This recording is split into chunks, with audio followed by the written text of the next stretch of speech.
Well, more now on the Iraq crisis. A video claiming to show British fighters saying they want to join terrorists in Iraq has been posted online. Let's go live to Farnham and talk to Adam Walker of the Ahmadiyya Muslim Youth Association. Thank you for joining us on Sky News this afternoon. Your reaction when you saw the video, first of all, sir?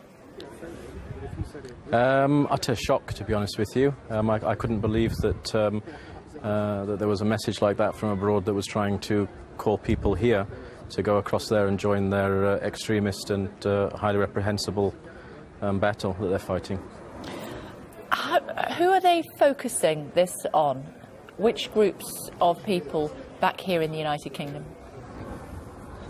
I think really they're focusing at a real minority of individuals here in the UK that have somehow been influenced by extremists, by hate preachers, and feel that somehow Islam promotes that they should go across to a foreign country and kill people and injure them, which is patently wrong.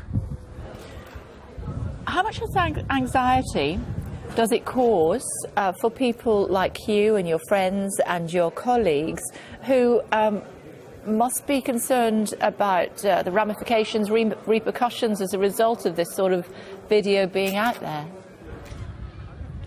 To be honest with you, here at the Ahmadiyya community, I mean, there are 5,000 of us here today, all British Muslims, and it doesn't concern us at all because there's no way that we would fall foul to this kind of extremist call from abroad. But it does, I think, call a wider anxiety that that this is happening, and it really calls on us to stand up and say that we won't have it, and that Islam is a religion of peace, and that people shouldn't go across. They should rather stay here, and they should be loyal to their country, and they should respect the values which Britain promotes that are also promoted by Islam, of tolerance and respect. Absolutely, Adam. And I suppose I'm focusing more on any concerns about reprisals or, you know, those ignorant in society who will look at something like this video that we're looking at as we're chatting to you and assume that that is in some way acceptable to some members of the Muslim community in the United Kingdom.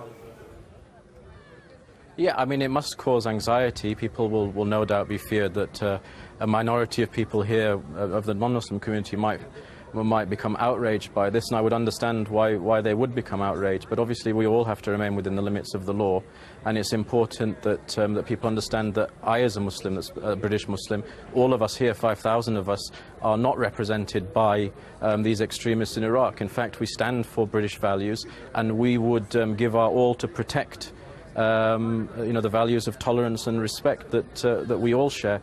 So I would call upon people to look at young people in the UK that are actually representing the UK and are proud to be British Muslims, see no conflict between their religion and British values, and see them as representative of Islam, not a few hundred extremists that are abroad that represent no one except for their own hate. What's life like for a young Muslim in the United Kingdom today? For a young Muslim in the United Kingdom, it's great. We enjoy freedom of religion, we enjoy freedom of speech. We can do as we like within the confines of the law. There are mosques in the UK. It's a very vibrant place, and all of us here from the Ahmadiyya Muslim community thoroughly enjoy being British and thoroughly enjoy the lifestyles that we enjoy here, and many of the rights, I might add, that are denied to us and are denied to many people, not just Muslims but non-Muslims, abroad in countries which promote extremism falsely in the name of Islam, which utterly rejects this. And the Prophet Muhammad himself, his example was the antithesis of these people in Iraq and the antithesis of all extremism. And in the face of, when confronted with aggression, it wasn't his response to react with aggression, it was his response to turn the other cheek, to react with peace, and to simply look in a different direction and try and compel people with a peaceful message. And what about those who have fallen victim to extremism? What would you say to them? Are they lost, or can they come back to the United Kingdom and lead in the future fruitful lives?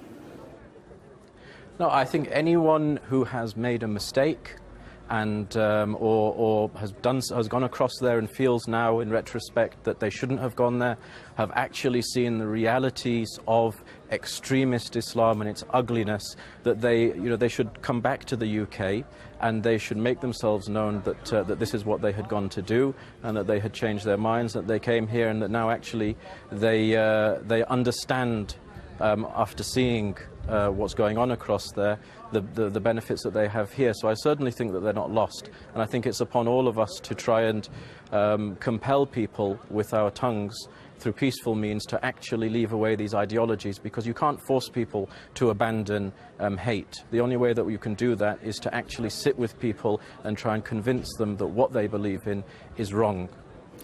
Just tell us very quickly about your event today. Well, I mean, today there's 5,000 of us that are gathering here in Farnham. There are lots of things, academic events and sporting events that are taking place, and each year under the guidance of the worldwide head of the Ahmadiyya Muslim Community, Hazrat Mirza Masroor Ahmed, everyone comes here, they enjoy themselves, they're very proud to be British Muslims. They actually recite a pledge which includes within it that they should be willing to sacrifice their wealth and honour to serve this country. And these are the values that we represent, and we believe that that's what Islam represents. We're faith-driven. We believe that there is no conflict between Islam and British values, and that's why we're all here today. And may I add, it's the 42nd year that we've actually come here and done this, so it's by no means something new. But you, young man, have not been going for 42 years, have you? I haven't been. Well, I'm glad that you said that. But no, I haven't been going for 42 years. But for decades, the community has been working with young people, tens of thousands of young people here in the UK, and they are socially engaged people. They are vibrant people. They contribute tremendously to the UK community, and that's what we will continue to be pushing. And if anyone has any extremist views whatsoever, they're welcome to come to us, and we're happy to teach them about tolerance and respect and a pluralistic society that we believe in. Great to talk to you. Thanks for joining us. Enjoy the rest of your day. Thanks for your time. Thank you.